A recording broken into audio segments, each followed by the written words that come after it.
자, 제7강 의회와 의회 정치 두 번째 세션을 시작하도록 하겠습니다. 이걸 좀 바꿔야 되겠네요. 첫 번째 세션에서 우리는 이런 얘기를 했습니다. 의회는 일단 선거를 통해서 선출된 의원들로 구성된 헌법적 기구이다. 이런 얘기를 했죠.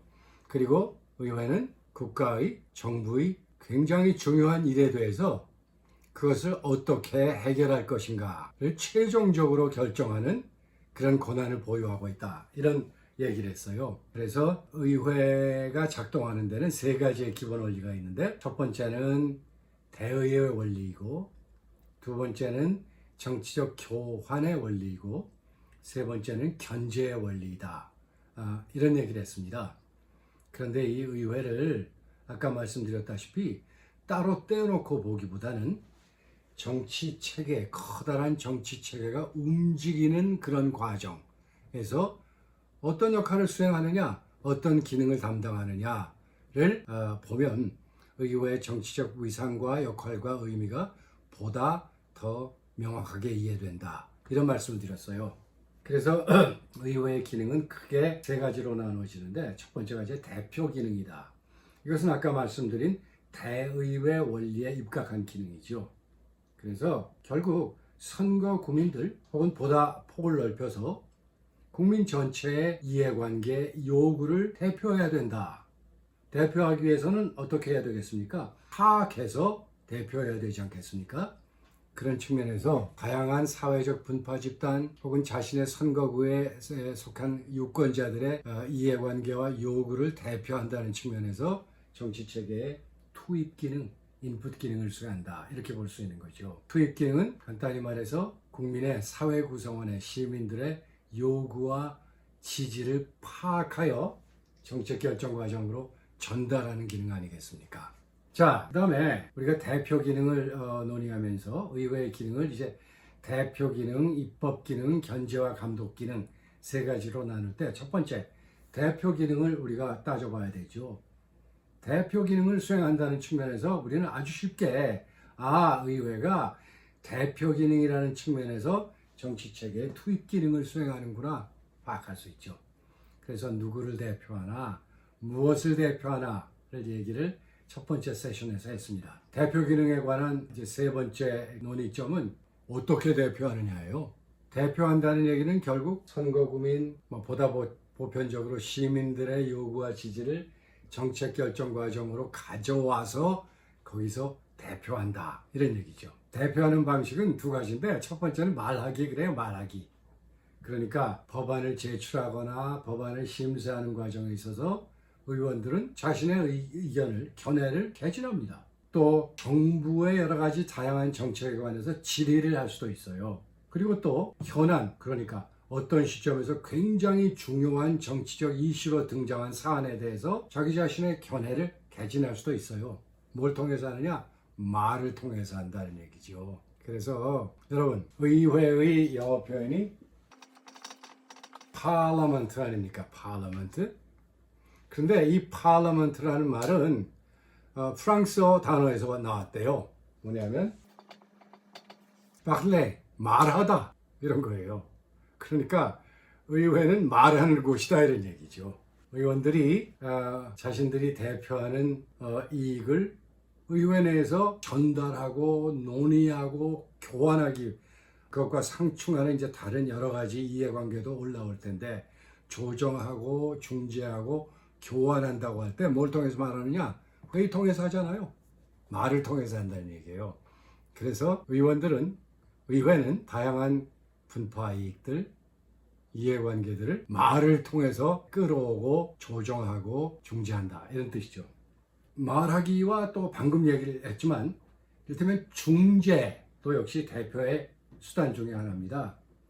그러니까 어떤 분파 집단, 선거구민, 유권자들의 이해관계를 대표해서 말하고, 또 다양한 한 선거구 내에서도 이제 유권자들이 서로 충돌하는 이해관계를 가질 수 있어요. 그래서 그 이해관계를 중재하고 조직화하는 그런 역할도 해야 되죠. 그럼으로써 유권자들과의 신뢰를 구축해야 됩니다. 이런 여러 가지 그 일들을 우리는 중재, 미디에이션이라고 부릅니다. 요컨대 의원들 혹은 의회의 대표 기능은 말하기와 중재를 통해서 진행된다. 이런 얘기예요. 자, 그러면 의회 정치의 두 번째 원리가 정치적 교환의 원리 아니었습니까?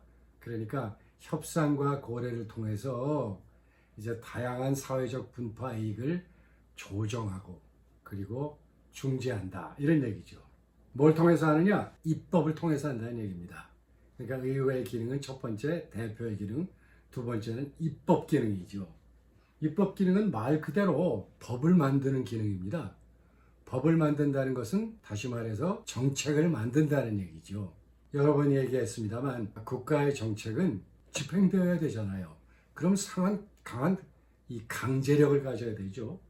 어떤 정책이 아주 정당한 강제력을 갖기 위해서는 법의 형태를 취할 수밖에 없어요. 법은 지켜져야 하잖아요. 그렇죠? 그래서 입법 기능이라는 건 결국 법을 만드는 기능이자 정책을 만드는 기능이다. 이렇게 얘기할 수 있습니다. 그래서 입법 기능이 수행되는 과정을 가만히 크게 보면 첫 번째 의제가 상정되죠. 그러니까 법으로 만들 사안과 그렇지 않을 것들을 분별합니다. 그래서 법으로 만들 사안들을 이제 의제, 토론, 중재, 말하기에 이를테면은 주제로서 제안을 하죠. 두 번째는 심의예요. 상정됐다고 하잖아요. 상정된 법안, 의제에 관해서 다양한 견해를 파악하는 기능을 우리가 심의 기능 이렇게 얘기합니다. 국회에서 실제로 이루어지죠. 그 다음에 이제 법률은 굉장히 구체적이어야 해요. 그냥 대강 만들어주면 안 되고 아주 이 정확하게 그리고 세세한 부분까지 잘 다듬어져야 합니다. 그 과정에서 조정, 타협의 과정이 진행되죠. 그러니까 지금 우리나라에는 거대 야당 더불어민주당이 절대적으로 많은 의석을 갖고 있고 또 뭐 조국 신당도 거기 동조하고 있고 그리고 여당은 야당에 비해서 의석수가 작지 않습니까? 국민의힘은 법이 만들어지기 위해서는 이러한 정당들 사이에 조정 타협이 이루어져야 됩니다. 그래서 조정 타협을 통해서 구체적인 그런 법률 내용이 결정되지요. 그런데 이제 의회만이 입법권이 있느냐? 반드시 그렇지만도 않아요. 그러나 거의 대부분 의회에서 통과된 법률이 그렇지 않은 법률보다 더 큰 강제력을 가지는 건 사실입니다만 영국을 예를 들 수 있는데 영국 정치학자들에게 영국의 주권은 누가 쥐고 있느냐? 뭐 우리나라 헌법을 보면은 우리나라의 주권은 국민들이 쥐고 있잖아요. 근데 영국 사람들은 의회가 쥐고 있다고 여겨요. 그러니까 이걸 parliamentary sovereignty, 의회 주권의 원리라는 말로 표현을 하는데 영국 사람들에 따르면 주권은 결국 의회에 있다. 왜 그러냐? 의회에서 통과된 법이 모든 법률보다 더 위에 있기 때문에 그래요. 우리나라도 꼭 영국과 같다고 보기는 힘들지만 의회에서 통과된 그런 법들이, 정책들이 대통령이나 혹은 정부가 만들어낸 여러 가지 법들, 뭐 그것들은 가끔 뭐 시행령이라는 말도 표현하고 여러 가지 말로도 표현됩니다만 그것보다 더 상위에 있는 건 사실이에요. 그래서 결국 의회가 의제를 상정하고 의제라는 것은 의회에서 논의될 사안들, 이슈들, 어젠다들 말하잖아요.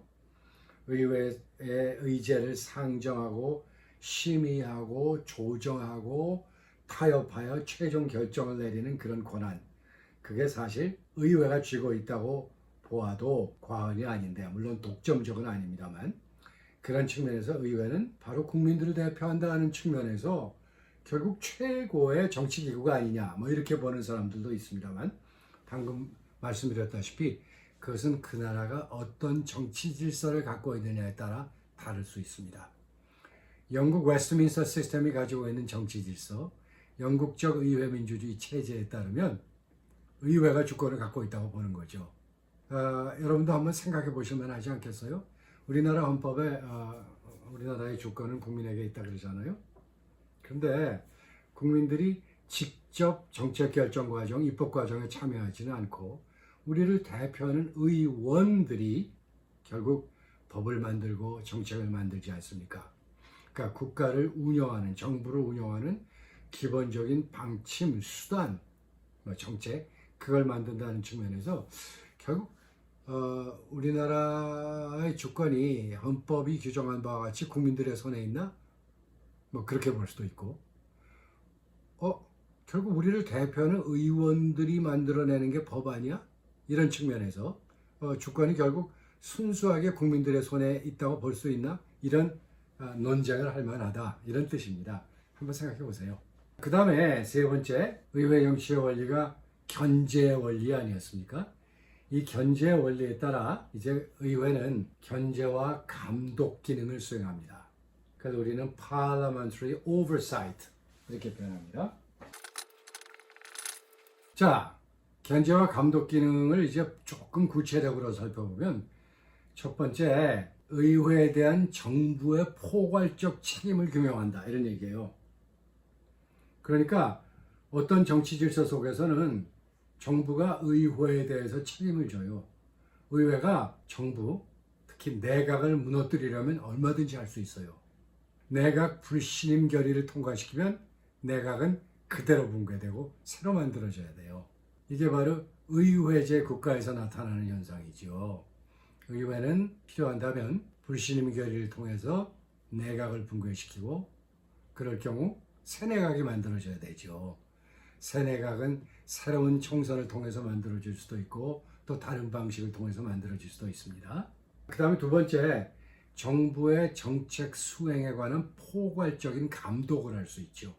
정부가 제대로 우리가 만든 법을 잘 집행하고 있나, 우리가 만든 정책을 과연 우리가 기대한 대로 수행하고 있나를 감독한다는 얘기예요. 첫째 시간에 잠깐 얘기했지만 우리나라는 국정감사를 통해서 하지 않습니까? 국정감사는 결국 의회의 견제 감독 기능을 수행하기 위한 하나의 절차다, 이렇게 볼 수 있죠. 그 다음에 세 번째로, 의회가 행정부를 어떻게 통제할 수 있느냐, 여러 가지 수단이 있지만 아까 말한 오버사이트와 같은, 그러니까 국정감사와 같은 그런 절차를 통해서 정부에 압력을 가할 수 있는 거죠. 제대로 하고 있냐를 보는 거죠. 그런데 여러분, 더 중요한 건 말입니다. 의회는 거의 대부분의 국가에 있어서 국가 재정을 통제합니다. 다시 말해서 만들어진 정책이 아웃풋 기능을 수행하기 위해서는, 집행되기 위해서는, 그러니까 정치 체계의 산출 기능이 수행되기 위해서는 뭐가 필요합니까? 돈이 필요하죠. 왜 돈이 필요합니까? 정책을 집행하고 수행하려면 자원이 필요하잖아요. 그 자원을 어떻게 획득합니까? 돈이 있어야 획득하지요. 그래서 자원을 획득하고 획득된 자원에 입각하여 획득된 자원을 기반으로 정책을 이제 수행해야 되지 않습니까? 그게 바로 정치체계의 산출, 아웃풋 기능이죠. 자, 의회는 정부 예산을 승인하고 또 결산을 감사함으로써 국가재정을 통제해요. 그러니까 정부 예산을 심의하고 인준하고 통과시킨다는 뜻이에요. 그 다음에 예산을 제대로 집행했나, 제대로 잘 지출했나를 감사하는 그런 기능, 그것이 바로 의회 기능입니다. 의회는 정부가 만들어진 여러 가지 정책을 수행하고 집행하는 과정에 있어서 필요로 하는 돈을 통제한다는 측면에서 정말 강한 그런 견제 기능을 수행할 수 있다는 얘기죠. 또 뭐 대부분의 국가에 있어서 중요한 외교 정책이라든가 경제 정책이라든가 아니면은 안보 정책, 국방 정책들, 그런 것들을 감독하고 승인하는 기능도 해요. 예컨대 여러분, 전쟁이 어떻게 전개됩니까? 뭘 해야 합니까? Declaration of War, 그러니까 선전포고를 해야 되잖아요. 또 아주 굉장히 중요한 그런 국가 간의 조약들이 있을 수 있죠. 또 협정들도 있을 수 있어요. 그러한 것들이 실제로 이루어지고 작동하려면 의회의 비준, 쉽게 말해서 동의가 필요하다, 이런 얘기예요. 그래서 이와 같은 다양한 견제 감독 기능이 의회의 기능이다, 이렇게 우리는 볼 수 있습니다. 요약하자면 의회 정치는 세 가지의 기본 원리에 따라 진행됩니다. 전개되죠.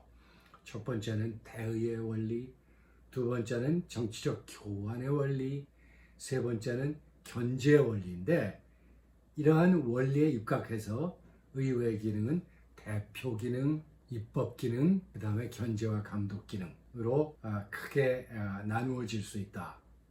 물론 굉장히 작은 기능도 많이 있지만 의회 기능의 가장 커다란 근간은 줄기는 바로 대표와 입법과 행정부에 대한 견제와 감독이다.